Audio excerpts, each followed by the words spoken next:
Halo sahabatku. Selamat datang kembali di channel Cerita Momo. Apa kabar kalian hari ini? Semoga selalu sehat dan bahagia ya. Kali ini, Momo punya kisah yang benar-benar bakal bikin kalian gregetan, emosi, sekaligus penasaran sampai akhir. Bayangkan, bagaimana rasanya dikhianati oleh orang yang seharusnya melindungi keluarga kita saat kita sedang berduka? Nah, sebelum kita masuk ke ceritanya, yuk dukung channel ini dengan cara tekan tombol like dan subscribe sekarang juga. Jangan lupa, mari kita saling sapa di kolom komentar. Ayo absen dulu. Tulis nama kalian, asal kota, dan ketik hadir di bawah ya. Momo pengen tahu nih, sahabat Momo paling jauh dari kota mana aja? Sudah siap menahan emosi?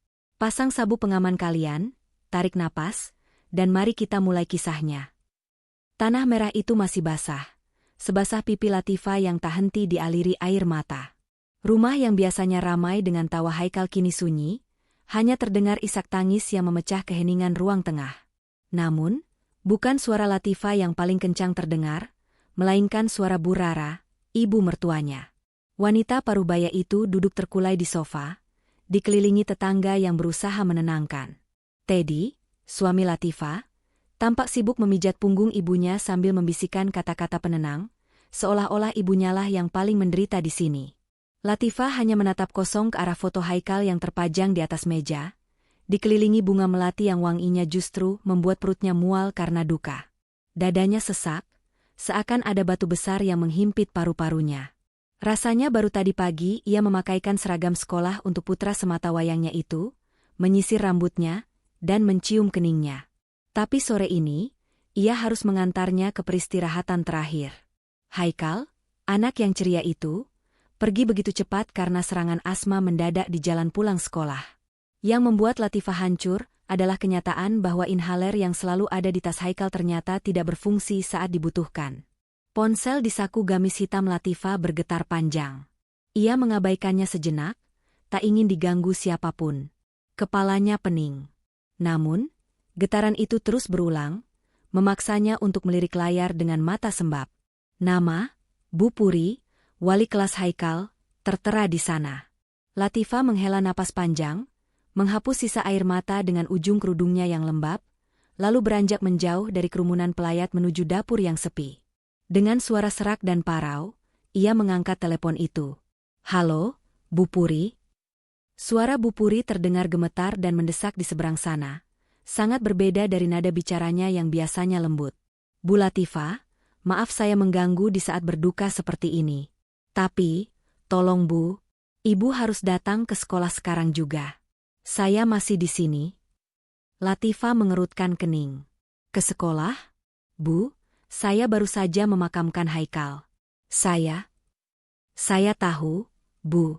Saya turut berduka cita sedalam-dalamnya. Tapi ini sangat penting.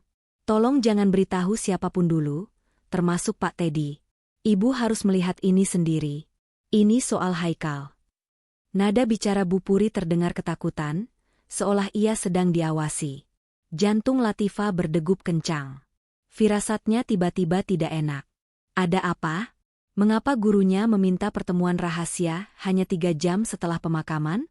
Tanpa banyak bertanya lagi, Latifah menyetujui. Ia menutup telepon dan kembali ke ruang tengah. Ia mendekati Teddy yang masih memeluk Bu Rara. "Mas," panggil Latifah pelan. Teddy menoleh, wajahnya lelah. "Kenapa, FA? Aku mau ke sekolah sebentar. Bu Puri bilang ada barang-barang Haikal yang tertinggal di laci meja. Aku mau ambil sekarang, biar nggak kepikiran terus." Bohong Latifah. Ia berusaha menyembunyikan getar dalam suaranya. Teddy mengangguk lemah tanpa curiga. "Ya sudah, hati-hati. Jangan lama-lama, kasihan Ibu." Bu Rara yang sedang menutupi wajahnya dengan sapu tangan tiba-tiba berhenti menangis sejenak. Ia melirik tajam ke arah Latifah dari celah jarinya. Tatapan itu dingin dan menyelidik. Namun secepat kilat ia kembali meratap dramatis. "Haikal, cucuku sayang, kenapa kamu ninggalin nenek?" Ratapnya keras-keras, membuat para tetangga semakin iba. Latifah menahan muak melihat pemandangan itu, namun ia segera membuang perasaan itu dan bergegas keluar. Ia memacu motor metiknya menembus gerimis sore yang mulai turun, menuju sekolah dasar tempat Haikal menimba ilmu. Jalanan terasa begitu panjang dan menyiksa. Bayangan wajah Haikal yang membiru saat ditemukan warga di pinggir jalan terus menghantuinya. Sekolah sudah sepi saat Latifah tiba. Penjaga sekolah yang mengenalnya membukakan gerbang dengan wajah turut berduka. Latifah langsung menuju ruang guru. Koridor panjang itu terasa mencekam, hanya diterangi lampu remang-remang. Di ujung lorong, Bu Puri sudah menunggu dengan wajah pucat pasi. Matanya merah, sepertinya ia juga habis menangis. Tanpa banyak basa-basi, Bu Puri menarik tangan Latifah masuk ruang guru dan segera mengunci pintu. Ruangan itu dingin. Bu Puri mempersilakan Latifah duduk di depan laptopnya yang menyala. "Bu Puri, ada apa sebenarnya?" tanya Latifah, suaranya bergetar menahan tangis. "Kenapa saya harus kesini sembunyi-sembunyi?" Bu Puri menelan ludah, tangannya gemetar saat memegang mouse. "Bu Latifah, tadi setelah kabar duka itu sampai, saya merasa ada yang janggal. Saya teringat pagi ini Haikal sehat-sehat saja. Saya iseng mengecek CCTV kelas karena perasaan saya tidak enak. Dan, apa yang saya lihat membuat saya tidak berani lapor ke siapapun kecuali ibu." "CCTV?" ulang Latifah bingung. "Lihat ini, Bu. Ini rekaman jam istirahat pertama hari ini. Saat semua anak, termasuk Haikal, sedang di kantin." Bu Puri menekan tombol play. Latifah memajukan tubuhnya, memicingkan mata melihat layar. Kelas terlihat kosong. Hening. Namun, beberapa detik kemudian, pintu kelas terbuka perlahan. Seseorang masuk. Latifah menahan napas. Matanya terbelalak lebar. Sosok itu, ia sangat mengenalnya. Gamis motif bunga yang dipakainya, tas tangan coklat yang dijinjingnya. Itu Bu Rara. Ibu mertuanya. "Ibu." Desis Latifah tak percaya. "Ngapain ibu mertua saya di sini?" Di layar, Bu Rara terlihat celingukan memastikan situasi aman. Ia kemudian berjalan cepat menuju meja Haikal. Ia tahu persis di mana cucunya duduk.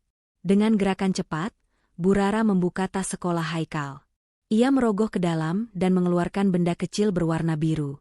Inhaler asma Haikal. Jantung Latifah serasa berhenti berdetak. Ia melihat dengan jelas Bu Rara membuka tutup inhaler itu, menuju ke wastafel di pojok kelas, yang biasa digunakan anak-anak mencuci tangan setelah melukis, dan membuang isi obat itu hingga habis.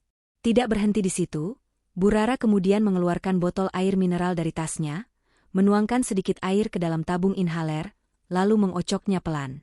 Setelah selesai, Bu Rara memasukkan kembali inhaler yang kini hanya berisi air biasa itu ke dalam tas Haikal.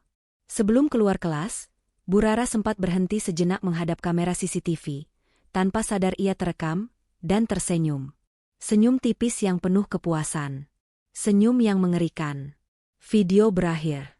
Layar menjadi gelap, tapi bayangan senyum Bu Rara masih terekam jelas di otak Latifah.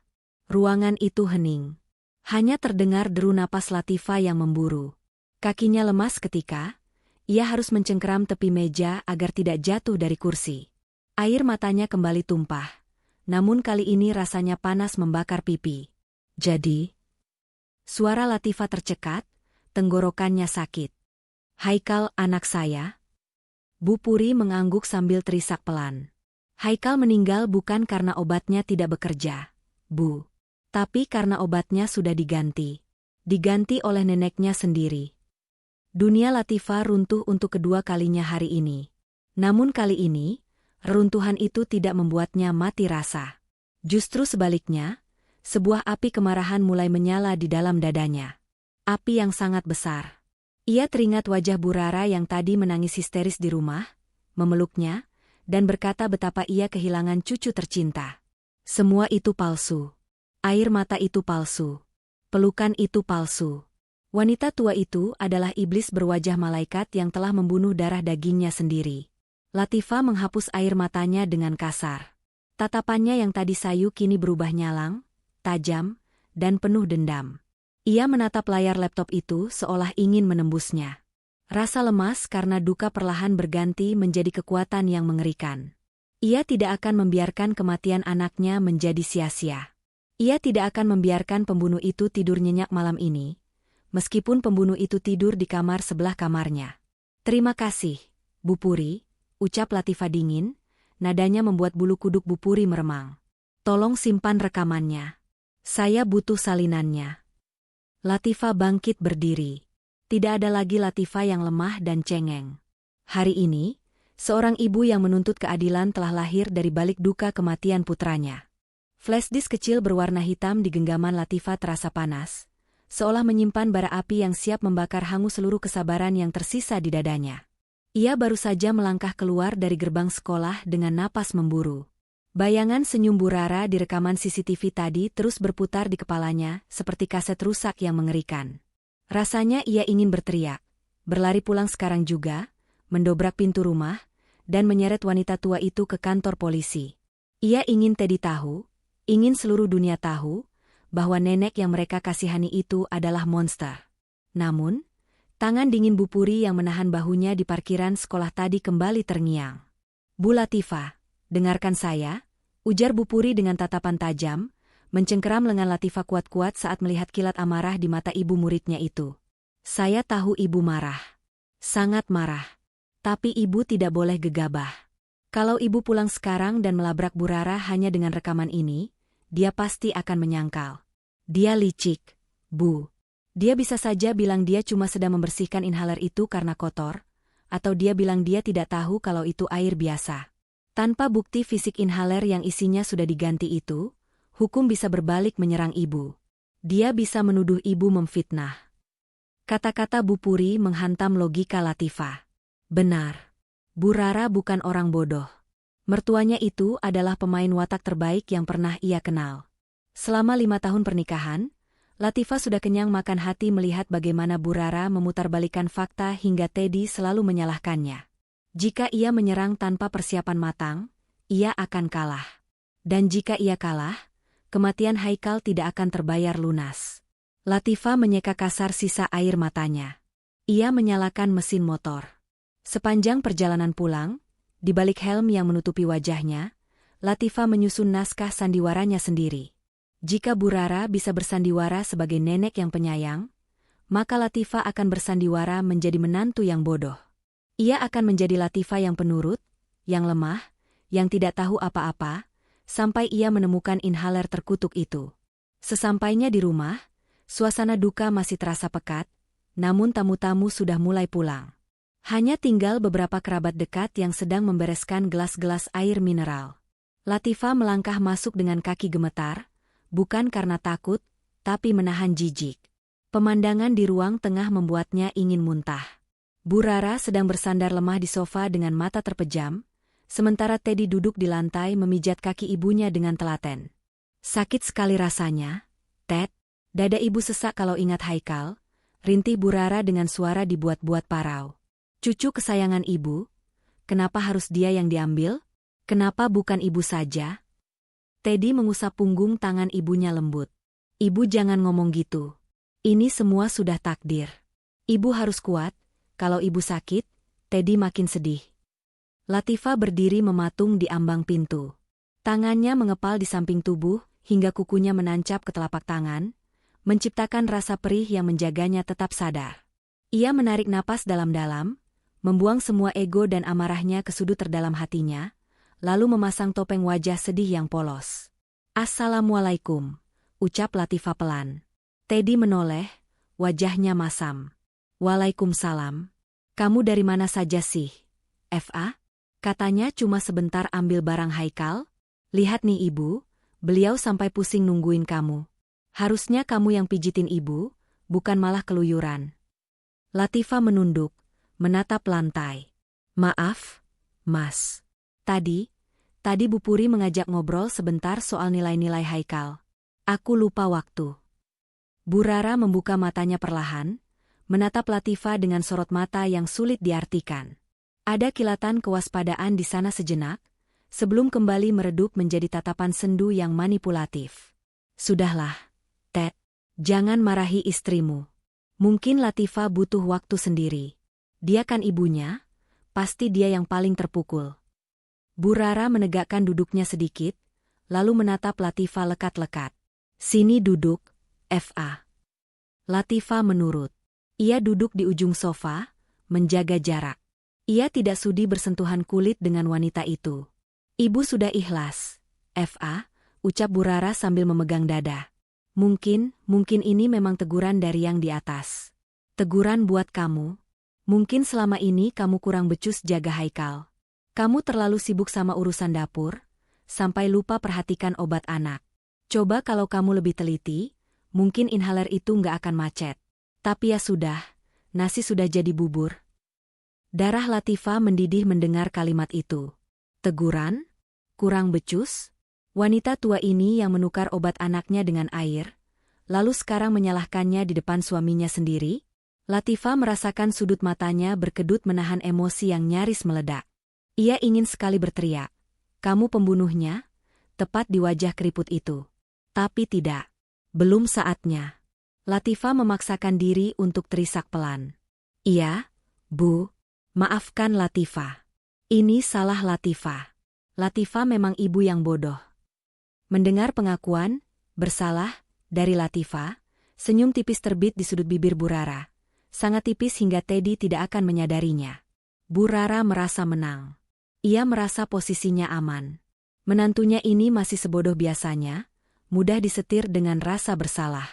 "Yang penting sekarang kita doakan Haikal," sambung Bu Rara, nadanya kembali sok bijak. "Oh ya, Fa. Barang-barang Haikal yang kamu ambil dari sekolah mana?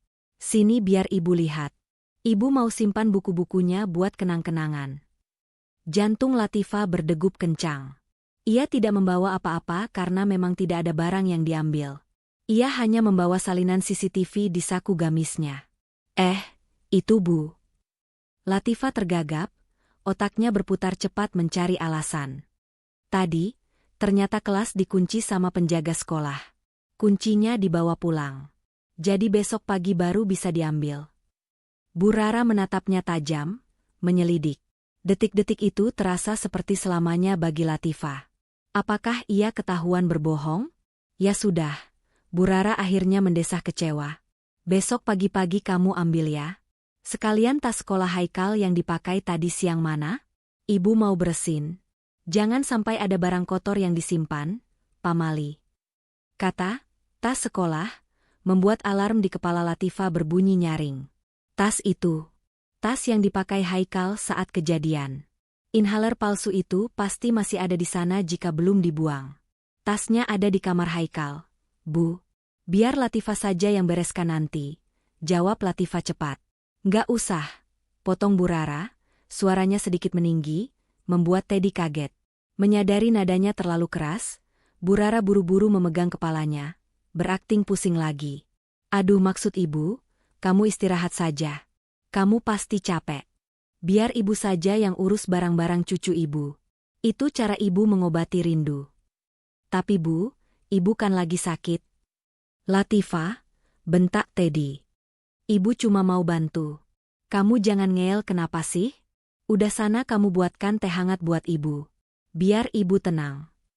Latifah menunduk dalam, menyembunyikan seringai kebencian yang mulai terukir di bibirnya. Teddy benar-benar buta.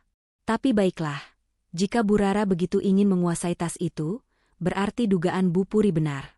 Barang bukti itu ada di sana. Atau setidaknya, Bu Rara sedang berusaha melenyapkannya. "Baik, Mas. Latifah buatkan teh dulu," ucapnya lirih. Latifah bangkit menuju dapur. Namun, matanya tidak lepas mengawasi pantulan bayangan di kaca lemari hias. Begitu ia menghilang di balik tembok dapur, ia melihat Bu Rara segera berhenti memegangi kepalanya. Wanita tua itu berbisik sesuatu pada Teddy, lalu berdiri dengan gesit, terlalu gesit untuk orang yang mengaku lemas, dan berjalan menuju kamar Haikal. Latifah tidak pergi ke dapur. Ia melepas sandalnya agar langkahnya tak terdengar, lalu mengendap-endap mengikuti mertuanya. Perang dingin di rumah ini baru saja dimulai, dan kali ini, Latifah bersumpah tidak akan menjadi pihak yang kalah. Ia harus mendapatkan inhaler itu sebelum Bu Rara memusnahkannya.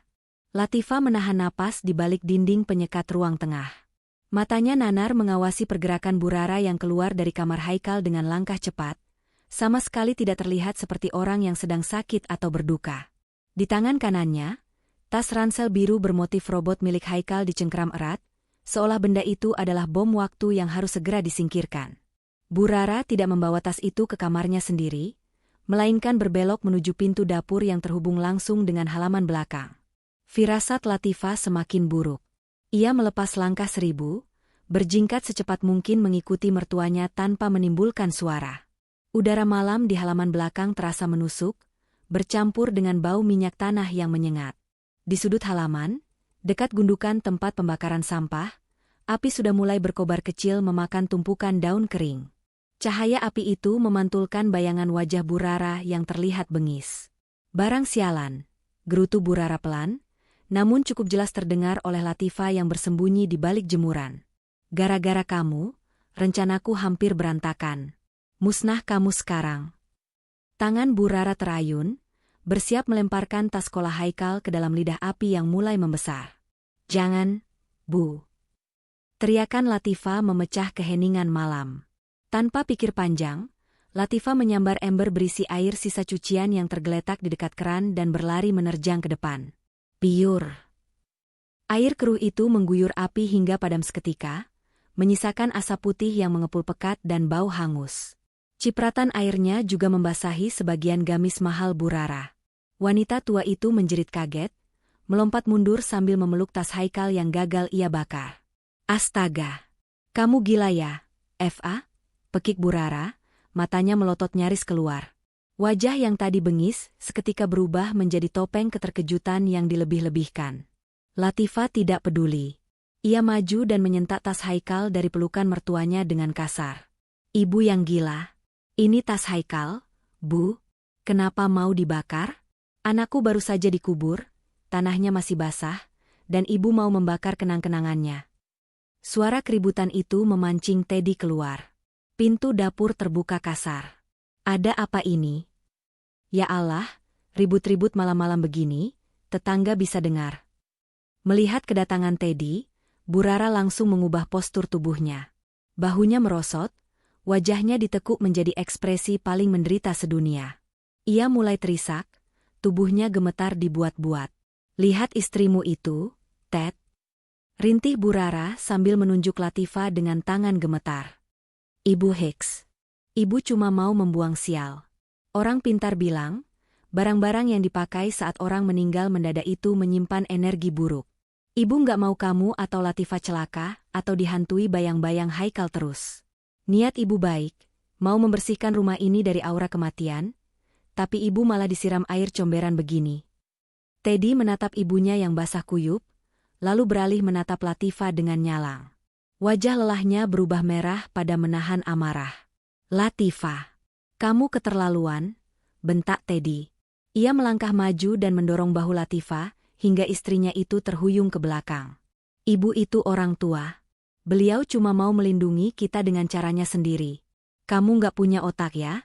Ibu lagi sakit, kedinginan, malah kamu siram." Latifah merasakan perih di hatinya melebihi dorongan fisik Teddy.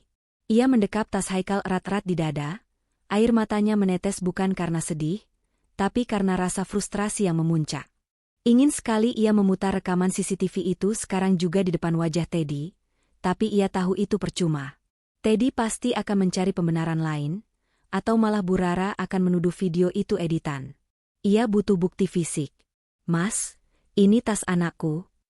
Suara Latifah bergetar, menahan gejolak di dadanya. "Di dalam sini mungkin masih ada buku PR-nya, ada pensilnya. Aku belum siap kehilangan semuanya." "Alasan," potong Bu Rara sinis, lalu buru-buru menutup mulutnya dan kembali berakting lirih. "Sudahlah, Ted, jangan dipukuli istrimu. Mungkin dia memang lebih sayang sama tas butut itu daripada sama nyawa kita yang masih hidup. Ibu ngalah saja. Ibu masuk dulu, dingin." Bu Rara berjalan tertatih-tatih melewati Latifah. Saat berpapasan, Latifah bisa melihat seringai tipis di wajah mertuanya. Seringai kemenangan. "Awas kamu, Fa. Besok-besok jangan harap aku diam saja kalau kamu kasar sama ibu," ancam Teddy sambil menunjuk wajah Latifah, lalu bergegas memapa ibunya masuk ke dalam rumah, meninggalkan Latifah sendirian di halaman belakang yang gelap dan berasap.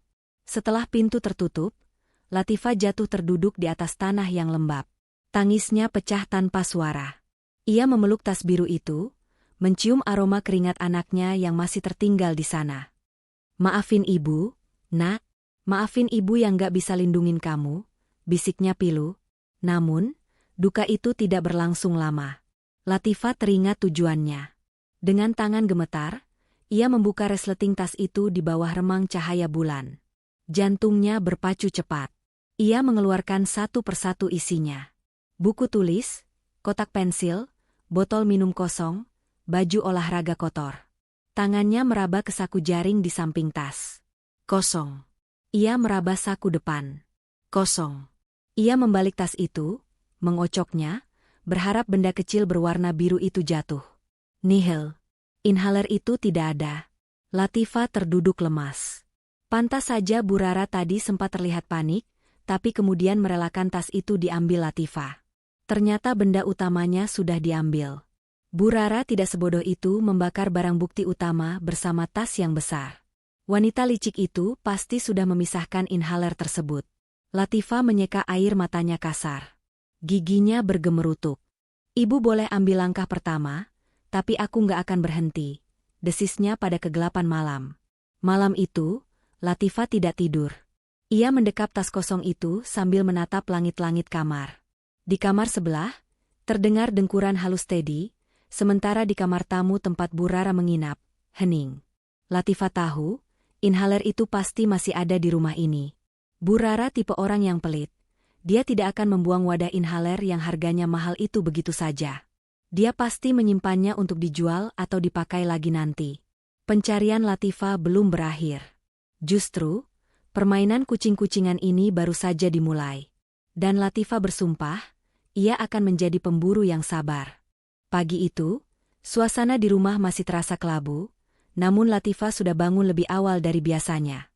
Di kamar mandi, sambil menyalakan keran air agar suaranya tersamar, ia menelepon Dimas, sepupu jauhnya yang bekerja di sebuah firma hukum di Jakarta. Suaranya berbisik, namun tegas. Ia menceritakan kecurigaannya tentang rekaman CCTV dan tentang inhaler yang hilang. Dimas di seberang sana terdengar kaget, namun berjanji akan membantu menyelidiki latar belakang keuangan Bu Rara dan menyiapkan berkas tuntutan jika bukti fisik sudah ditemukan. Setelah menutup telepon, Latifah keluar dengan wajah yang sudah dipasang mode, sendu dan pasrah. Teddy sedang duduk di meja makan, menyeruput kopi dengan wajah kusut karena mengambil cuti berkabung. Bu Rara? Wanita itu sedang duduk santai memakan bubur ayam yang baru saja dibeli Teddy, seolah kejadian semalam di halaman belakang tidak pernah terjadi. Enak buburnya, Bu? Tanya Latifah datar, menuangkan air putih. Bu Rara hanya melirik sinis, tak menjawab. Teddy yang menjawab dengan nada ketus, ya enaklah. Kamu sih, pagi-pagi bukannya masakin ibu, malah lama banget di kamar mandi. Ibu itu butuh asupan biar nggak sakit. Belum sempat Latifah menjawab, terdengar gedoran keras di pintu depan. Buka. Keluar kalian. Suara teriakan laki-laki yang berat dan kasar membuat Teddy tersedak kopinya. Bu Rara seketika menghentikan suapannya, sendok di tangannya berdenting jatuh ke mangkuk. Wajahnya yang tadi merona karena kenyang, kini berubah pucat pasi, seputih kapas. Siapa itu, Ted? Tanya Bu Rara dengan suara gemetar, matanya bergerak gelisah mencari tempat sembunyi. Buka pintunya atau gue hancurin pagar lo. Teriakan itu terdengar lagi, kali ini disertai bunyi tendangan pada pagar besi. Teddy buru-buru bangkit, wajahnya bingung bercampur takut. Biar Teddy cek, Bu. Latifah mengekor di belakang suaminya. Saat pintu dibuka, dua orang pria berbadan besar dengan jaket kulit hitam dan tato di leher berdiri di sana.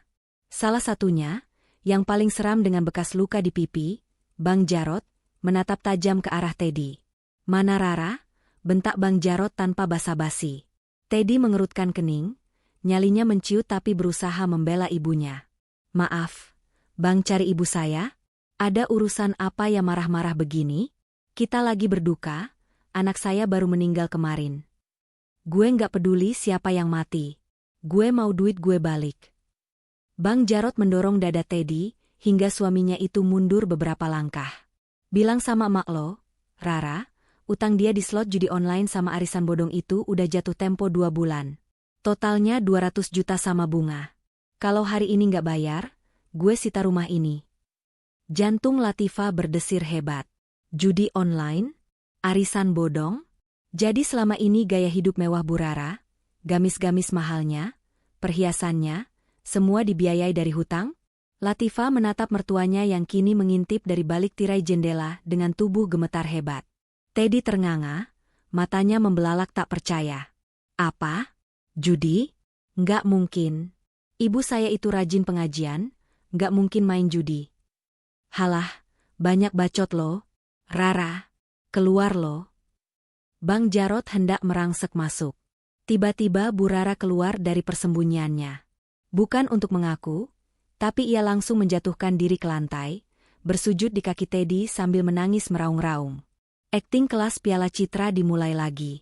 Ampun, Ted, tolongin ibu. Ratap Bu Rara histeris. Itu bukan hutang ibu. Itu hutang almarhum Besan. Hutang bapaknya Latifah. Latifah terperanjat. Darahnya mendidih sampai ke ubun-ubun. Bapaknya sudah meninggal 3 tahun lalu. Orang yang paling jujur dan sederhana, kini namanya dibawa-bawa oleh wanita iblis ini. Apa? Ibu jangan asal bicara ya. Bapak saya nggak pernah berhutang. Bu Rara menunjuk wajah Latifah sambil terus menangis, memutarbalikan fakta dengan sangat licin. Kamu nggak tahu apa-apa, Eva. Dulu bapakmu butuh uang buat pengobatan jantung, dia pinjam uang pakai nama ibu karena dia nggak punya jaminan. Ibu kasihan, ibu pinjamkan KTP ibu. Sekarang orang-orang ini nagih ke ibu padahal bapakmu yang pakai uangnya. Ibu diam saja selama ini karena mau jaga nama baik bapakmu di depan Teddy. Bang Jarot dan temannya tampak bingung sejenak melihat drama keluarga itu, tapi mereka tidak peduli. Gue nggak urus siapa yang pakai duitnya. Namanya Rara, ya Rara yang bayar. Gue kasih waktu 1 jam, atau gue angkut barang-barang di sini. Bang Jarot meludah ke tanah lalu duduk di teras, menunggu dengan wajah garang.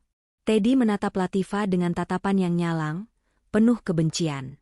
Ia percaya bulat-bulat pada ibunya. Kamu dengar itu, Eva? Bentak Teddy, suaranya menggelegar memenuhi ruang tamu. Bapak kamu itu nyusahin. Udah mati pun masih ninggalin beban buat ibu saya. Ibu saya sampai dikejar preman begini gara-gara bapak kamu. Mas, demi Allah, bapak enggak pernah. Diam, potong Teddy kasar. Ia menjambak rambutnya sendiri karena frustrasi. Kita harus bayar sekarang. Malu sama tetangga kalau ribut begini terus. Bu Rara mendongak, air mata buayanya bercucuran. Ted pakai uang apa? Ibu nggak punya uang sebanyak itu. Tabungan ibu habis buat bantu bapaknya Latifah dulu. Teddy berpikir keras, lalu matanya tertuju pada Latifah. Tatapan itu dingin dan menuntut. Cairkan tabungan pendidikan Haikal. Latifah mundur selangkah, memegang dadanya. Apa? Enggak. Itu uang masa depan Haikal, maksudku. Itu uang santunan dan tabungan yang aku kumpulkan susah payah, Mas. Itu hak Haikal. Haikal sudah mati, Eva, teriak Teddy di depan wajah istrinya. Anak itu udah nggak butuh uang sekolah. Tapi ibu saya masih hidup. Nyawa ibu terancam preman. Kamu mau jadi istri durhaka yang biarin mertuanya dibunuh preman gara-gara hutang bapakmu sendiri? Tapi Mas, cepat ambil buku tabungan dan ATM-nya. Atau aku ceraikan kamu sekarang juga, ancam Teddy. Latifah menatap Teddy, lalu beralih menatap Bu Rara. Di balik tangisannya yang heboh, Latifah bisa melihat sudut bibir Bu Rara berkedut menahan senyum. Mata tua itu berkilat tamak saat mendengar kata, uang tabungan Haikal. Detik itu juga, kepingan puzzle di kepala Latifah tersusun sempurna. Motifnya bukan hanya kebencian. Motifnya adalah uang. Bu Rara terlilit hutang judi ratusan juta. Dia tahu Haikal memiliki asuransi pendidikan dan tabungan yang cukup besar yang hanya bisa dicairkan jika Haikal sakit keras atau meninggal. Karena itulah Haikal dibunuh. Wanita tua itu menukar nyawa cucunya sendiri demi melunasi hutang judinya. Tubuh Latifah gemetar hebat, bukan karena takut pada ancaman cerai Teddy, melainkan karena menahan hasrat untuk mengambil pisau dapur dan menghujamkannya ke dada mertuanya saat itu juga. Namun, Suara Dimas di kepalanya mengingatkan untuk tetap tenang. Ia butuh bukti fisik. Ia butuh waktu. Dengan tangan kaku, Latifah berjalan masuk ke kamar. Baik, Mas. Aku ambilkan. Latifah menyerah di pertempuran ini untuk memenangkan peperangan besar nanti. Ia membiarkan uang itu diambil, karena ia tahu, uang itu akan menjadi jejak bukti yang tak terbantahkan bahwa Bu Rara menggunakan kematian Haikal untuk keuntungan pribadi. Tunggu pembalasanku, Bu, bisik Latifah sambil mengambil buku tabungan Haikal yang bergambar kartun lucu. Air matanya menetes jatuh ke sampul buku itu. Uang ini akan jadi tiketmu ke neraka. 3 hari berlalu sejak kejadian penagih hutang itu. Rumah yang seharusnya masih berkabung kini terasa panas oleh aura kemenangan Bu Rara. Setelah hutangnya lunas menggunakan uang tabungan almarhum Haikal, sikap mertua Latifah itu kembali seperti ratu. Tidak ada lagi air mata, tidak ada lagi akting bersujud di kaki Teddy. Yang ada hanya perintah-perintah ketus yang terlontar dari mulutnya setiap pagi. F.A. Masakan ibu sayur lodeh. Jangan pedas-pedas. Lambung ibu perih gara-gara stres kemarin. Teriak Bu Rara dari ruang tengah sambil menonton televisi dengan volume keras. Latifah yang sedang menyapu lantai hanya menjawab lirih. Iya, Bu. Teddy sudah berangkat kerja sejak pagi. Lelaki itu kini bersikap dingin pada Latifah. Masih termakan hasutan ibunya bahwa mendiang ayah Latifah lah biang keladi semua masalah ini. Latifah menerima perlakuan dingin itu dengan diam. Ia membiarkan mereka merasa di atas angin. Karena semakin mereka lengah, semakin mudah bagi Latifah untuk bergerak. Pukul 9 pagi, Bu Rara bersiap pergi. Ia mengenakan gamis terbaiknya dan mematut diri di cermin. Saya mau ke pasar dulu, mau beli buah. Badan rasanya lemas kurang vitamin. Pamitnya pada Latifah tanpa menoleh. Kamu jaga rumah. Jangan keluyuran. Begitu suara pagar tertutup dan deru ojek online yang membawa Bu Rara menjauh, Latifah langsung meletakkan sapunya. Jantungnya berdegup kencang. Ini kesempatannya. Latifah bergegas masuk ke kamar tamu yang kini ditempati Bu Rara. Kamar itu berantakan. Baju-baju berserakan di kasur, bekas bungkus camilan menumpuk di meja. Bau minyak angin bercampur parfum murahan menusuk hidung. Latifah mulai menggeledah. Targetnya satu, inhaler itu. Latifah tahu betul sifat mertuanya. Bu Rara adalah definisi manusia kikir yang tidak akan membuang barang yang masih punya nilai jual. Wadah inhaler Haikal itu merek impor. Harganya mahal, dan tabungnya terbuat dari logam yang kokoh. Bu Rara pasti berpikir untuk menjual wadahnya atau menyimpannya untuk diisi ulang jika suatu saat ia membutuhkannya, atau sekadar karena sayang membuangnya. Latifah membuka lemari pakaian. Nihil. Hanya tumpukan baju gamis. Ia memeriksa bawah kasur. Kosong. Ia membuka laci meja rias. Hanya ada struk-struk belanja dan perhiasan imitasi. Keringat dingin mulai membasahi pelipis Latifah. Waktunya tidak banyak. Bu Rara bisa pulang kapan saja. Di mana kamu sembunyikan, Bu? Desis Latifah frustrasi. Matanya menyapu sekeliling ruangan sekali lagi, mencoba berpikir seperti Bu Rara. Tempat paling aman. Tempat yang tidak akan disentuh orang lain. Pandangan Latifah jatuh pada sebuah kotak anyaman rotan di sudut lemari paling bawah, tempat Bu Rara biasa menyimpan pakaian dalamnya. Latifah menelan ludah, menahan rasa jijik, namun tangannya tetap terulur menarik kotak itu. Ia menyingkirkan tumpukan pakaian dalam berenda norak itu satu persatu. Di dasar kotak, terbungkus sapu tangan kumal, jari Latifah menyentuh sesuatu yang keras dan dingin. Ia menarik bungkusan itu keluar dengan tangan gemetar. Perlahan, ia membuka lilitan sapu tangannya. Jantung Latifah serasa berhenti berdetak. Di sana, di telapak tangannya, tergeletak benda kecil berwarna biru metalik yang sangat ia kenal. Ada stiker kecil bergambar robot yang ditempel Haikal di tutupnya, tanda pengenal agar tidak tertukar dengan teman sekolahnya. Itu inhaler Haikal. Latifah mendekap benda itu ke dadanya, matanya terpejam menahan tangis yang mendesak keluar. Ketemu. Bisiknya parau. Akhirnya ketemu, Nak. Namun, Latifah sadar ia tidak boleh lengah. Ia harus memastikan isinya. Ia mengocok tabung itu. Masih ada isinya, terdengar suara cairan di dalam. Latifah membuka tutupnya dan menyemprotkan sedikit isinya ke udara. Buih yang keluar tidak seperti obat asma biasanya yang berupa kabut halus dan berbau khas obat. Cairan yang keluar ini agak kental, lengket, dan tidak berbau tajam. Warnanya pun sedikit keruh keputihan, bukan bening. Tanpa membuang waktu, Latifah memasukkan inhaler itu ke dalam tas kecilnya. Ia menyusun kembali pakaian dalam burara seapi mungkin, memastikan tidak ada jejak penggeledahan. Setelah itu, ia berlari keluar rumah, mengunci pintu, dan memacu motornya menuju laboratorium klinik swasta terdekat tempat teman SMA-nya bekerja. 1 jam kemudian, Latifah duduk di ruang tunggu lab dengan kaki yang tak bisa diam. Temannya, seorang analis kimia bernama Rini, keluar membawa selembar kertas hasil uji cepat. Wajah Rini tampak bingung dan prihatin. "FA." Rini duduk di sebelah Latifah, menyerahkan kertas itu. "Ini sampel apa sih? Kamu bilang ini obat asma anakmu." Latifah mengangguk kaku, meremas ujung gamisnya. "Iya, Rin. Apa isinya?" Rini menghela napas panjang. "FA, ini bukan salbutamol atau obat pereda asma apapun. Ini 90% air keran, dicampur sedikit tepung beras atau tepung kanji biar warnanya agak keruh. Cairan ini sama sekali nggak punya efek medis. Kalau ini dipakai saat serangan asma..." Rini tidak melanjutkan kalimatnya, ia menatap Latifah dengan tatapan ngeri. Latifah membaca kertas hasil lab itu. Komposisi, air, H2O, amilum, pati. Kesimpulan, tidak terdeteksi zat aktif farmasi. Dunia di sekitar Latifah seolah berputar. Ia membayangkan Haikal di detik-detik terakhirnya. Anaknya itu pasti panik, dadanya sesak.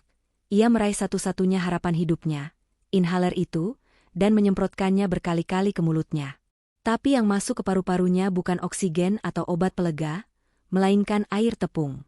Haikal mati dalam kebingungan dan rasa sakit, dikhianati oleh neneknya sendiri. Air mata Latifah menetes jatuh ke atas kertas hasil lab itu. Bukan air mata kesedihan lagi, tapi air mata kebencian yang murni. "Makasih, Rin," ucap Latifah dingin sambil melipat kertas itu dan memasukkannya ke dalam tas, bersanding dengan inhaler mau tersebut. "FA, kamu nggak apa-apa? Kamu mau lapor polisi?" tanya Rini cemas melihat perubahan ekspresi temannya. Latifah berdiri, wajahnya keras seperti batu karang. "Nanti. Belum sekarang. Aku mau siapkan panggungnya dulu, Rin. Biar semua orang tahu siapa iblis sebenarnya." Latifah berjalan keluar dari klinik. Matahari bersinar terik, namun hati Latifah sedingin es. Bukti CCTV sudah ada. Bukti fisik inhaler sudah di tangan. Hasil lab sudah keluar. Jerat hukum sudah siap. Sekarang, tinggal menunggu waktu yang tepat untuk menarik tali gantungan itu. Latifah menyalakan motornya. Ia akan pulang, kembali memasak sayur lodeh untuk pembunuh anaknya, dan tersenyum manis seolah tidak terjadi apa-apa. Permainan ini akan segera berakhir, Bu Rara. Tunggu saja tanggal mainnya. Aroma santan mendidih dari panci sayur lodeh memenuhi dapur, namun tidak mampu menghangatkan dinginnya suasana rumah itu. Latifah mengaduk kuah santan dengan gerakan mekanis. Pikirannya melayang pada benda kecil berwarna biru yang kini tersimpan aman di dalam tas selempangnya, terkunci rapat di dalam lemari pakaiannya sendiri. Bukti itu sudah di tangan, tapi Latifah tahu perang belum usai. Justru, babak paling berbahaya baru saja dimulai. Suara pagar dibuka terdengar kasar. Bu Rara pulang. Langkah kakinya terburu-buru, tidak santai seperti biasanya. Latifah menajamkan telinga. Ia mendengar pintu kamar tamu terbanting menutup, lalu suara laci dan lemari yang dibuka tutup dengan panik.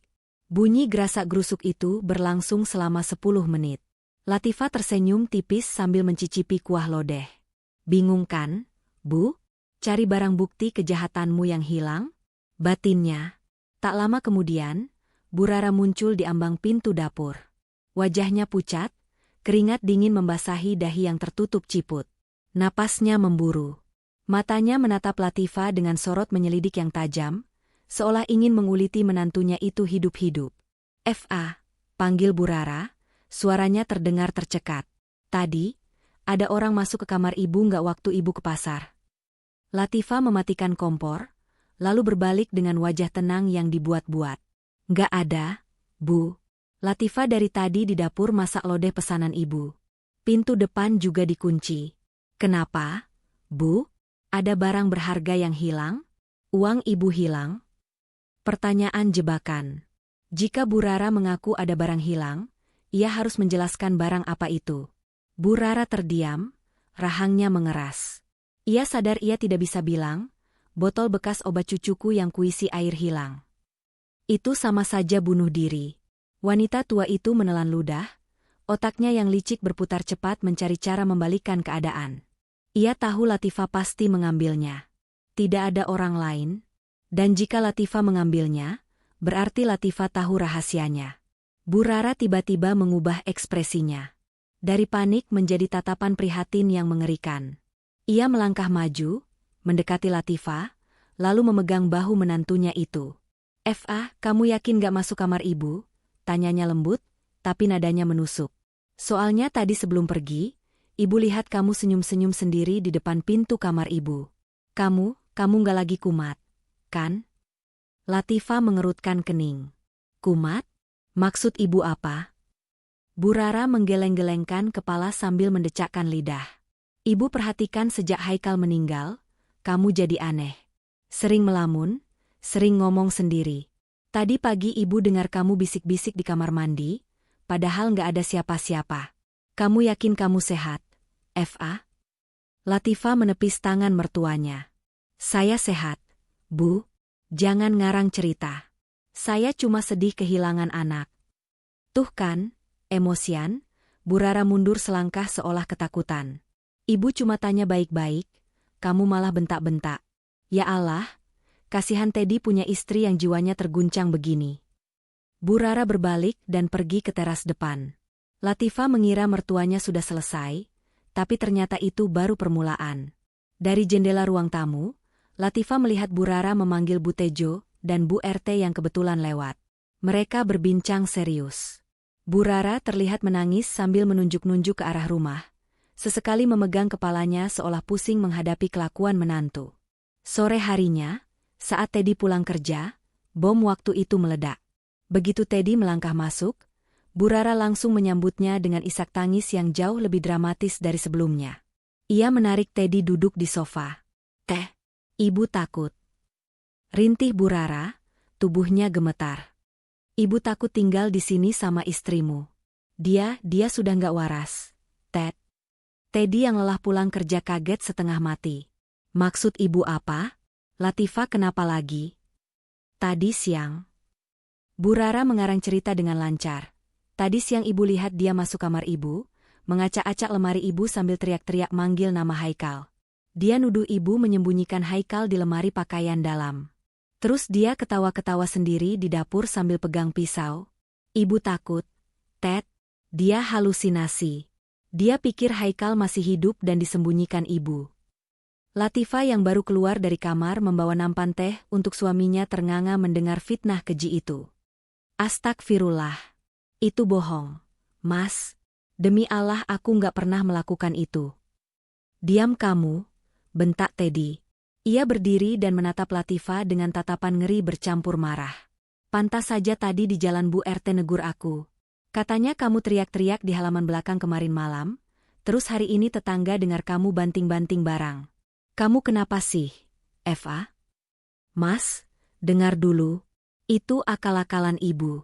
Ibu bohong karena dia panik ada barangnya yang high." "Cukup," potong Bu Rara histeris. "Tuh kan, Ted, lihat.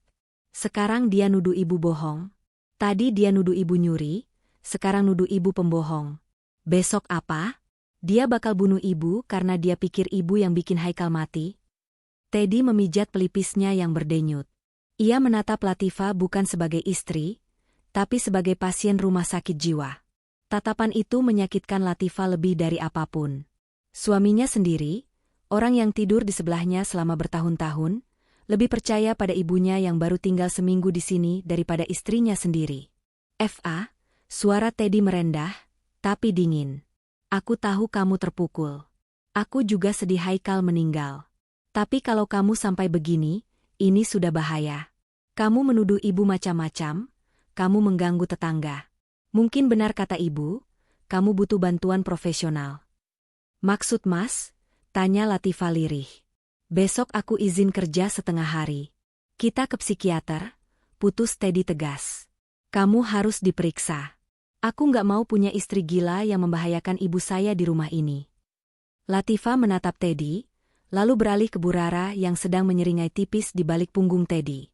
Seringai kemenangan. Bu Rara berhasil membangun narasi bahwa Latifah gila. Dengan begini, jika nanti Latifah menunjukkan bukti inhaler atau rekaman CCTV, Teddy dan orang lain akan menganggap itu hanya bualan orang gila, atau bahkan menuduh Latifah yang merekayasa semuanya karena obsesi sakit jiwanya. Posisi Latifah tersudut. Jika ia melawan sekarang, ia akan terlihat semakin histeris dan membenarkan tuduhan gila itu. Jika ia diam, ia akan dibawa ke psikiater dan dicap sakit jiwa. Latifah menarik napas panjang, menelan gumpalan emosi di tenggorokannya. Ia harus cerdik. Ia tidak boleh terpancing.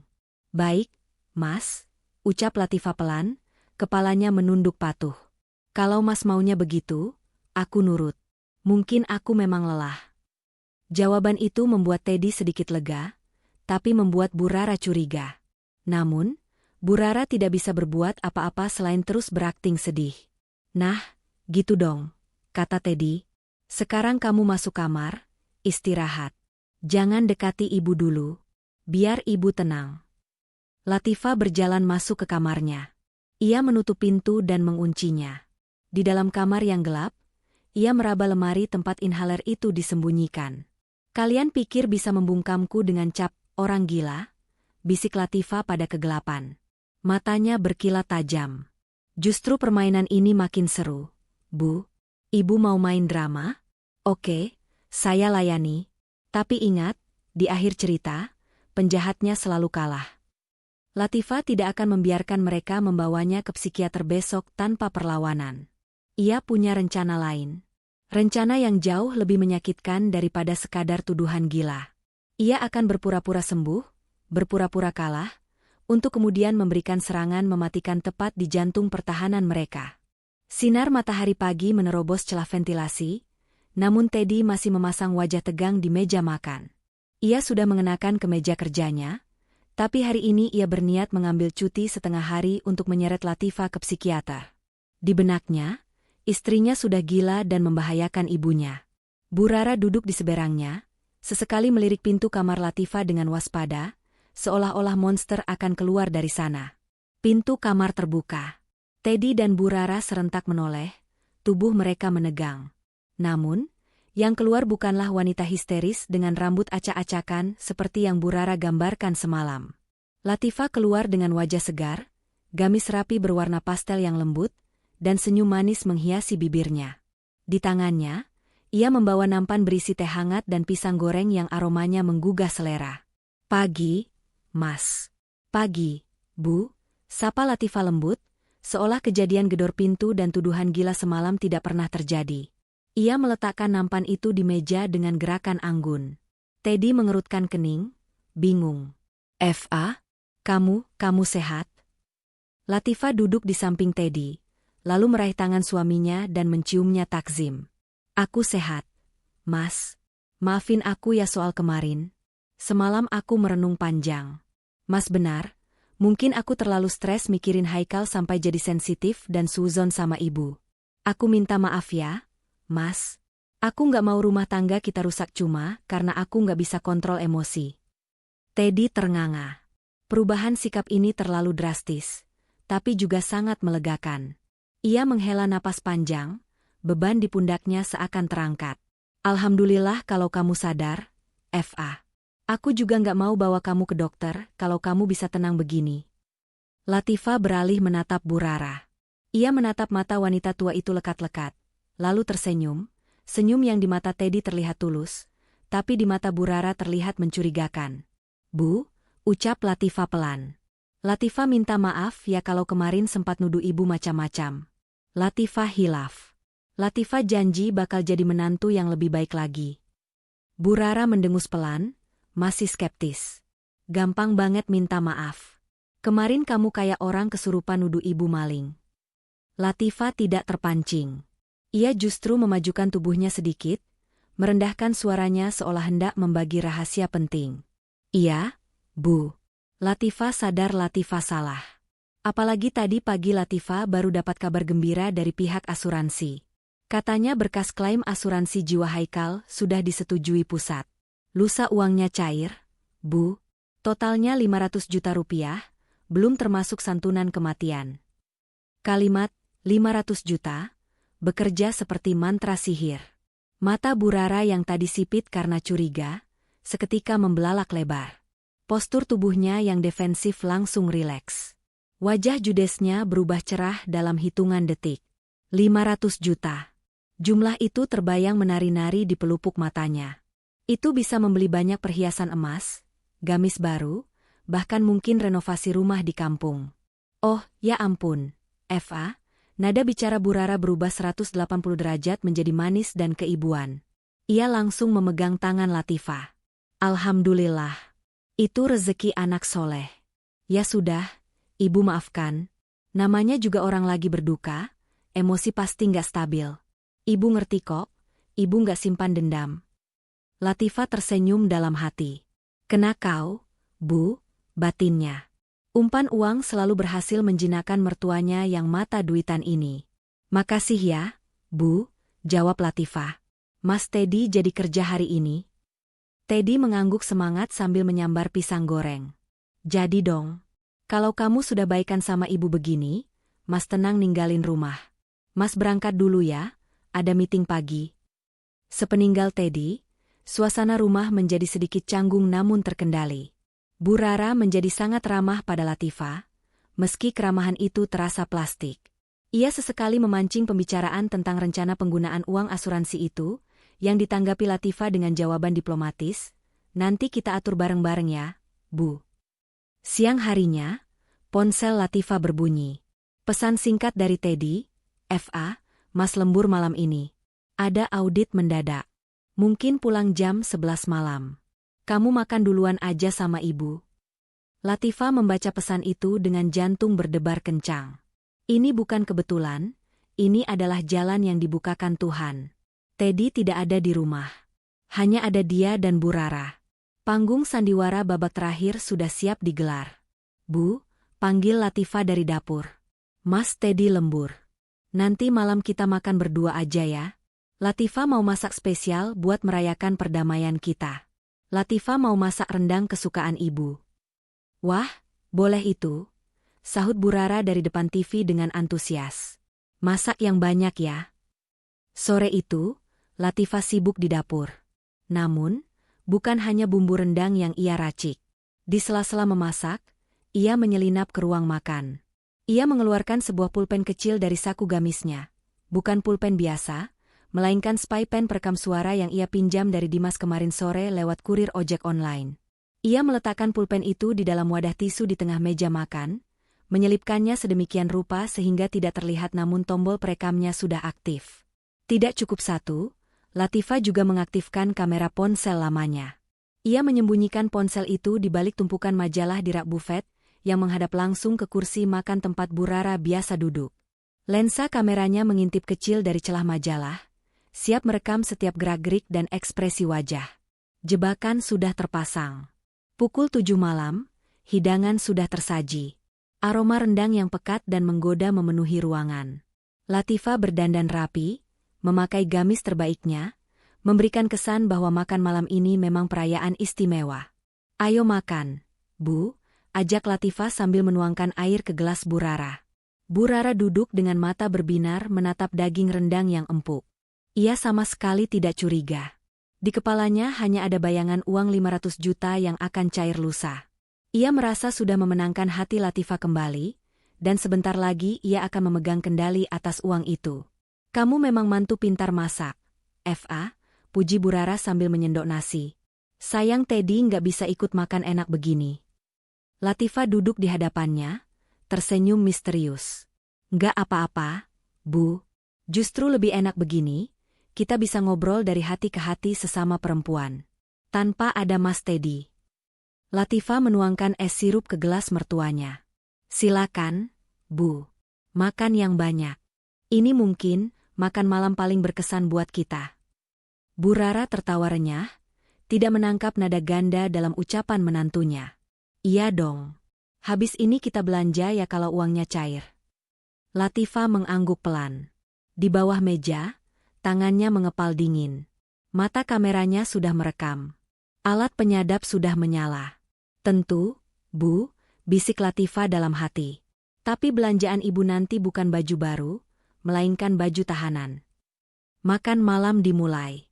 Suasana hening sejenak, hanya terdengar denting sendok beradu dengan piring. Latifah membiarkan Bu Rara menikmati suapan pertamanya, membiarkan mertuanya itu merasa nyaman dan kenyang, sebelum ia mulai melontarkan pertanyaan-pertanyaan mematikan yang akan meruntuhkan segalanya. Denting sendok beradu dengan piring porselen menjadi satu-satunya suara yang mengisi ruang makan malam itu.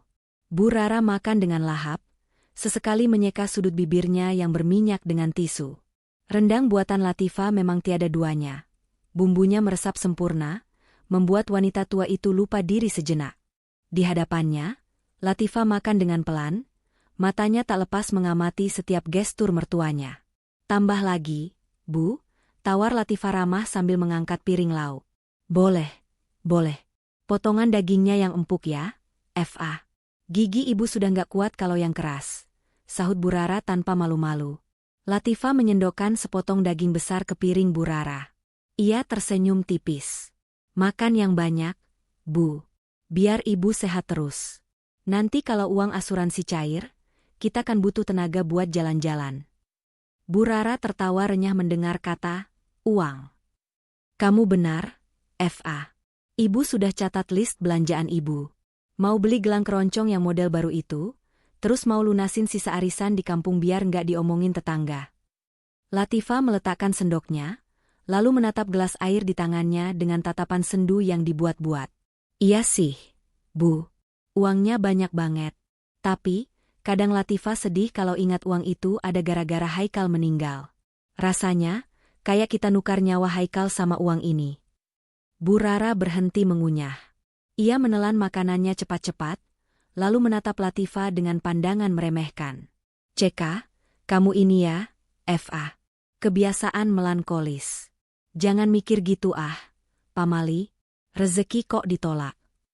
Bukan nolak, Bu, sanggah Latifah pelan, memancing lebih dalam. Cuma mikir saja. Haikal itu kan anak satu-satunya, harapan Mas Teddy. Apa nggak dosa ya kita nikmatin uang kematiannya? Dosa apa? Bu Rara meletakkan sendoknya agak keras. Nadanya mulai meninggi karena merasa kesenangannya diganggu. Dengar ya, Fa. Haikal itu anak penyakitan. Dari bayi asma melulu, keluar masuk rumah sakit. Kamu sama Teddy habis berapa juta buat obat dia? Puluhan juta, kan? Dia itu beban, Fa. Beban buat kamu, beban buat Teddy. Latifah menahan napas, jantungnya berdegup kencang. Umpannya dimakan. Ia harus menarik kailnya pelan-pelan agar ikannya tidak lepas. Iya juga sih, Bu. Latifah mengangguk setuju, berpura-pura pasrah. Selama ini gaji Mas Teddy habis buat berobat Haikal terus. Kita jadi nggak punya tabungan. Mungkin memang takdirnya begini ya, Bu. Biar beban Mas Teddy hilang. Melihat Latifah setuju, Bu Rara merasa mendapat validasi. Egonya melambung tinggi. Ia merasa sebagai pahlawan yang telah menyelamatkan ekonomi keluarga ini. Ia memajukan wajahnya, suaranya merendah menjadi bisikan konspirasi. Nah, itu kamu sadar. Makanya kamu harusnya berterima kasih sama ibu. Kalau ibu nggak bertindak tegas, sampai kapan kamu mau jadi sapi perah rumah sakit? Tangan Latifah di bawah meja mencengkeram lututnya sendiri kuat-kuat. Bertindak tegas gimana maksud ibu? Tanyanya dengan nada polos yang mematikan. Memangnya ibu ngapain? Bu Rara tersenyum miring, senyum penuh kebanggaan yang mengerikan. Karena merasa aman, hanya berdua dengan menantu yang ia pikir sudah bersekutu dengannya, Bu Rara akhirnya membuka kartu asnya. Ya ibu bantu, percepat prosesnya. Bisik Bu Rara santai, seolah sedang membicarakan resep masakan. Kamu pikir inhaler itu rusak sendiri? Enggak, Fa. Itu ibu yang atur. Ibu ganti isinya. Ibu ganti? Latifah membelalakan mata, berpura-pura kaget namun takjub. Ganti pakai apa? Bu? Kok bisa nggak ketahuan dokter? Bu Rara tertawa kecil, tawa yang terdengar seperti gesekan piring pecah di telinga Latifah. Ya pakai air keran lah. Ibu campur sedikit tepung kanji biar warnanya keruh kayak obat. Gampang kan? Cuma butuh waktu 2 menit di kelas pas jam istirahat. Nggak ada yang lihat, nggak ada jejak. Anak itu sesak napas. Semprot air, ya lewatlah. Bersih, rapi, uang cair. Ibu jenius kan? Darah Latifah mendidih. Rasanya ia ingin melompat ke seberang meja dan mencekik leher keriput itu saat ini juga. Pengakuan itu keluar begitu lancar, tanpa setitik pun rasa penyesalan. Nenek macam apa yang membanggakan pembunuhan cucunya sendiri sebagai tindakan jenius? Namun, Latifah menahan dirinya sekuat tenaga. Ia melirik sekilas ke arah kotak tisu di mana spy pen itu berkedip samar, merekam setiap kata biadab itu. Wah, ibu nekat banget. Puji Latifah dengan suara bergetar yang ia samarkan sebagai kekaguman. Kalau Mas Teddy tahu gimana, Bu? Wajah Bu Rara seketika berubah serius. Ia menunjuk wajah Latifah dengan garpu. Awas kamu ya. Jangan sampai Teddy tahu. Teddy itu lembek. Dia nggak akan ngerti kalau ini demi kebaikan dia juga. Ini rahasia kita berdua. Kalau kamu buka mulut, ibu pastikan kamu yang diusir dari rumah ini. Ingat, Teddy lebih percaya ibu daripada kamu. Latifah mengangguk cepat. Iya, Bu. Latifah janji nggak akan bilang. Latifah juga butuh uang itu. Bagus, Bu Rara kembali menyendok rendangnya dengan nikmat. Sudah, makan lagi. Jangan bahas yang sedih-sedih. Besok kita ke mall, ibu mau lihat-lihat tas. Latifah kembali memegang sendoknya, namun nafsu makannya sudah hilang total. Di dalam hatinya, ia tersenyum dingin. Makanlah yang kenyang, Bu, batin Latifah. Nikmati suapan terakhir kebebasanmu malam ini. Karena besok, bukan tas yang akan ibu lihat, tapi jeruji besi. Malam itu, setelah Bu Rara masuk kamar dengan perut kenyang dan hati senang, Latifah segera membereskan meja makan. Dengan tangan gemetar, ia mengambil pulpen perekam dari kotak tisu dan mematikan rekamannya. Ia juga mengambil ponsel yang tersembunyi di rak bufet.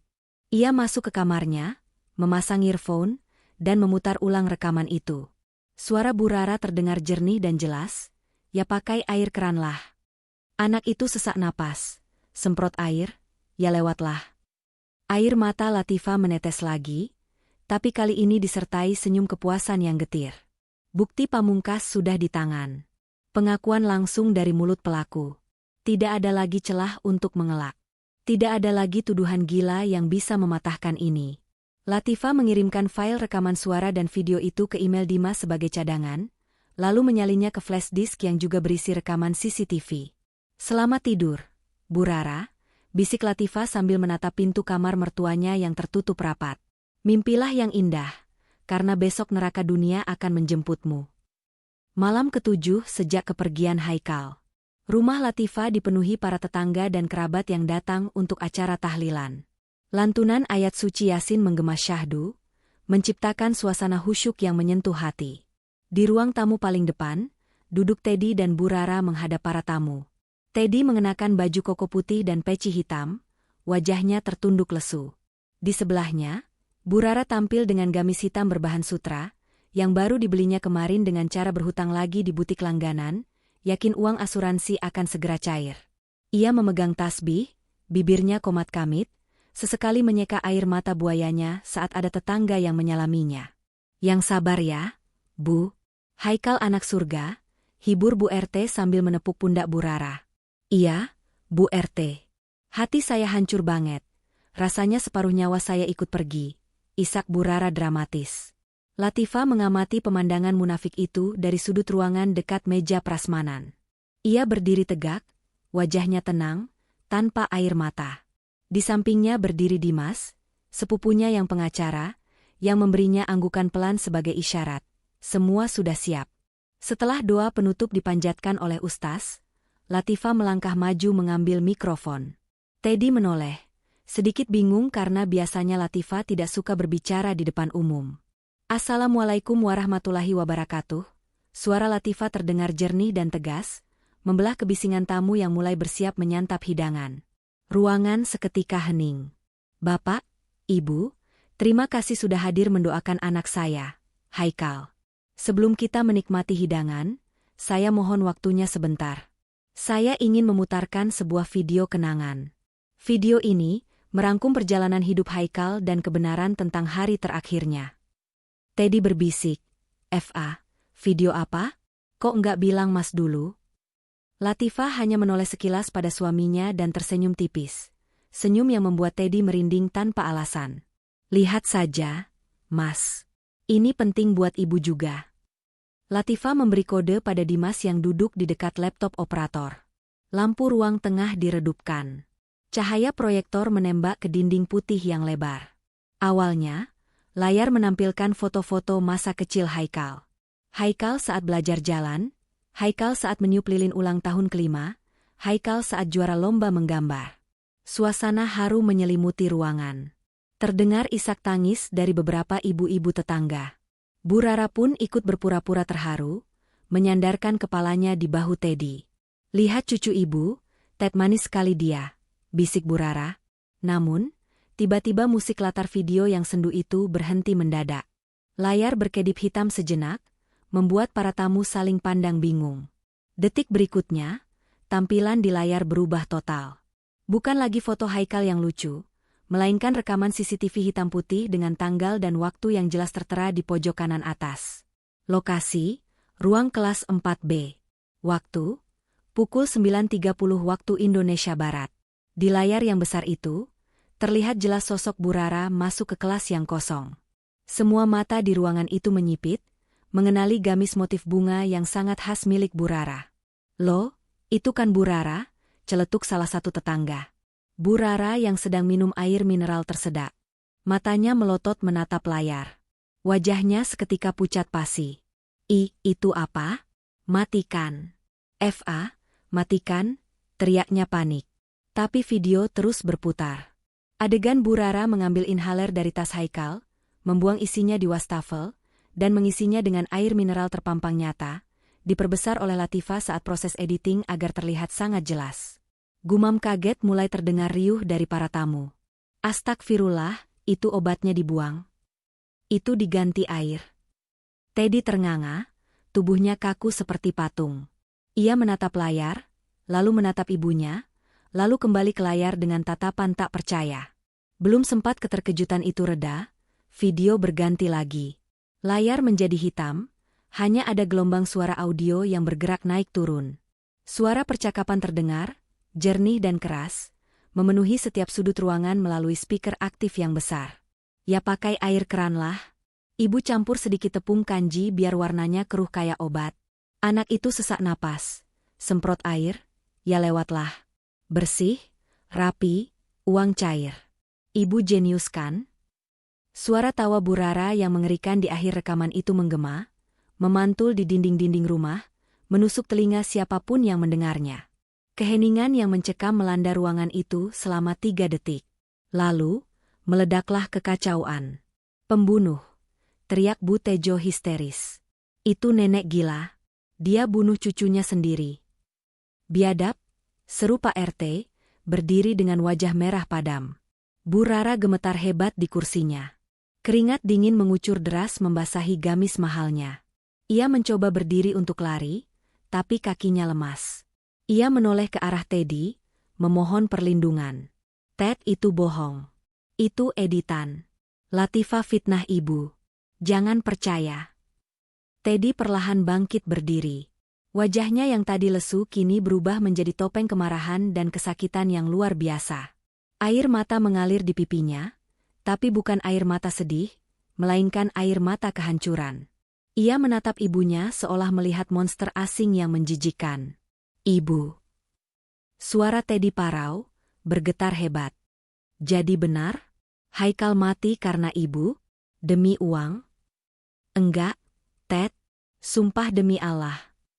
Bu Rara masih mencoba menyangkal, tangan keriputnya berusaha meraih tangan Teddy. Teddy menepis tangan ibunya dengan kasar. Plah, tepisannya begitu kuat hingga Bu Rara terhuyung jatuh kembali ke sofa. Jangan bawa nama Tuhan, bentak Teddy, suaranya menggelegar melebihi suara speaker tadi. Urat-urat lehernya menonjol. Aku dengar sendiri suara ibu. Aku lihat sendiri kelakuan ibu di video itu. Aku anak ibu, aku hafal gerak-gerik ibu. Tega-teganya ibu itu darah dagingku. Bu, itu cucu ibu. Teddy ambruk berlutut, memukuli lantai dengan tangannya. Ya Allah, selama ini aku salah, aku malah nyalahin istriku, aku malah mau bawa dia ke rumah sakit jiwa, ternyata iblisnya ada di sini. Bu Rara yang terpojok melihat sekeliling. Tatapan para tetangga yang biasanya hormat kini berubah menjadi tatapan jijik dan penuh kebencian. Tidak ada satupun yang membelanya. Latifah berjalan mendekat. Ia berdiri di hadapan Teddy dan Bu Rara. Wajahnya dingin, tanpa ekspresi. Ia bukan lagi menantu yang teraniaya. Malam ini, ia adalah hakim yang menjatuhkan vonis. Semua sudah jelas, ucap Latifah datar. Bukti fisik inhaler yang ibu sembunyikan di lemari pakaian dalam juga sudah saya amankan. Hasil lab menyatakan isinya air dan tepung. Tidak ada lagi yang bisa ibu elak. Latifah menoleh ke arah pintu depan. Silakan masuk, Pak. Dari pintu utama, 2 orang polisi berseragam lengkap melangkah masuk, diikuti oleh Bu Puri yang menangis haru di belakang mereka. Mata Bu Rara terbelalak lebar. Dunianya runtuh seketika. Enggak, jangan. Ted, tolong ibu. Jangan biarkan ibu di penjara. Teddy. Jeritnya histeris saat polisi mendekat dan mengeluarkan borgol. Teddy tidak bergerak. Ia bahkan tidak menoleh. Ia tetap bersimpuh di lantai, menangis menutupi wajahnya karena rasa bersalah dan penyesalan yang terlambat. Malam tahlilan itu berubah menjadi malam penangkapan. Doa-doa untuk Haikal telah terjawab dengan cara yang paling adil. Sang pembunuh tidak akan lolos, meski ia berlindung di balik status orang tua. Suara sirine mobil polisi yang meraung-raung di kejauhan perlahan menghilang, membawa serta Bu Rara yang terus meronta dan berteriak memanggil nama anaknya. Kerumunan tetangga mulai membubarkan diri dengan wajah prihatin dan bisik-bisik ngeri, meninggalkan rumah itu dalam kesunyian yang mencekam. Tenda tahlilan masih terpasang, piring-piring kotor berserakan, menjadi saksi bisu tragedi keluarga yang baru saja terkuak. Di ruang tamu yang berantakan, Teddy masih bersimpuh di lantai. Wajahnya basah oleh air mata dan ingus, pecinya miring, penampilannya jauh dari kata wibawa. Ia menatap kosong ke pintu depan yang terbuka lebar, seolah jiwanya ikut terangkut bersama mobil polisi tadi.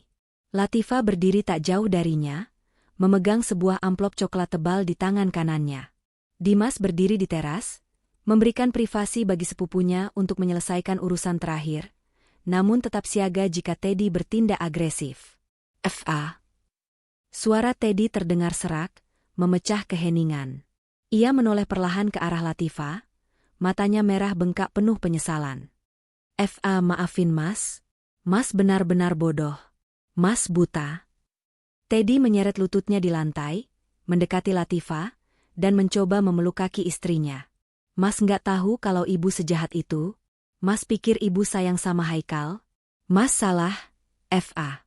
Mas salah besar. Tolong jangan diam saja. Pukuli Mas, caci maki Mas, asal jangan diam begini. Latifah mundur selangkah, menghindari sentuhan Teddy. Tatapannya bukan lagi tatapan istri yang patuh, melainkan tatapan wanita asing yang sudah mati rasa.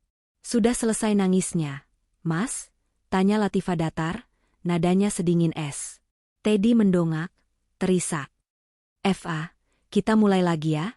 Ibu sudah ditangkap, dia nggak akan ganggu kita lagi. Mas janji akan tebus semua kesalahan Mas. Kita pakai uang asuransi itu buat bangun hidup baru, buat sedekah atas nama Haikal. Mas akan jadi suami yang lebih baik. Mas janji. Latifah tersenyum miris. Hidup baru, ulangnya pelan. Mas pikir setelah anakku dibunuh ibumu, dan kamu membiarkan aku dituduh gila, kita masih bisa punya hidup baru? Latifah melemparkan amplop coklat yang dipegangnya ke hadapan Teddy. Amplop itu jatuh tepat di depan lutut suaminya. Teddy menatap amplop itu dengan bingung. Ini apa? Uang asuransi? Buka. Perintah Latifah singkat. Dengan tangan gemetar, Teddy merobek segel amplop itu dan menarik isinya. Bukan tumpukan uang, melainkan berkas-berkas kertas dengan kop surat pengadilan agama. Mata Teddy membelalak membaca judul dokumen paling atas, gugatan cerai. FA, apa-apaan ini? Teddy mendongak, wajahnya pucat pasi. Kamu minta cerai? FA, jangan bercanda. Mas masih cinta sama kamu. Mas cuma korban kebohongan ibu. Cinta? Latifah tertawa pelan, tawa yang terdengar sangat pedih. Mas, cinta itu melindungi. Cinta itu percaya. Waktu aku bilang ibu mencurigakan, kamu malah bilang aku gila. Waktu aku butuh sandaran setelah anak kita mati, kamu malah sibuk mijitin kaki pembunuh anak kita. Kamu bukan korban, Mas. Kamu adalah kaki tangan dia karena ketidakpedulianmu. Latifah menarik napas panjang, melepaskan beban yang selama ini menghimpit dadanya. Anakku mati karena keserakahan ibumu, dan dia menderita di akhir hidupnya karena bapaknya tidak pernah tegas. Aku tidak butuh uang asuransi itu. Uang itu haram, berlumuran darah Haikal. Silakan Mas ambil, pakai buat bayar pengacara ibumu. Tapi aku selesai. FA. Nggak bisa gitu. Kamu mau kemana? Teddy mencoba bangkit mengejar, tapi kakinya terlalu lemas hingga ia terjatuh kembali.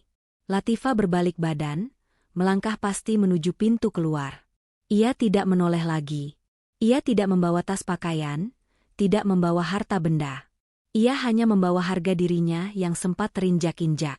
Di gerbang depan, Dimas sudah menyalakan mesin mobil. Di samping mobil, Bu Puri berdiri menunggu.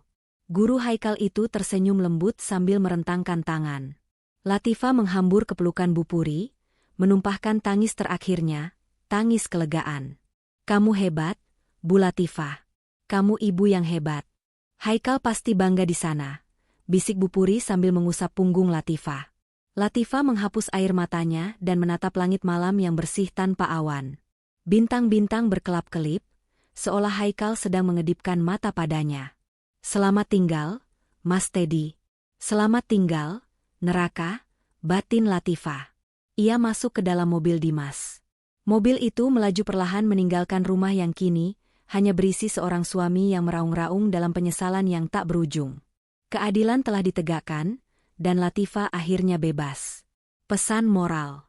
Uang bisa dicari, namun kepercayaan dan nyawa yang hilang tak akan pernah bisa kembali. Jangan biarkan ketamakan menutup mata hati, dan jangan biarkan pengabdian pada orang tua membuatmu buta akan kebenaran. Karena penyesalan selalu datang terlambat, saat semua yang berharga telah pergi meninggalkanmu.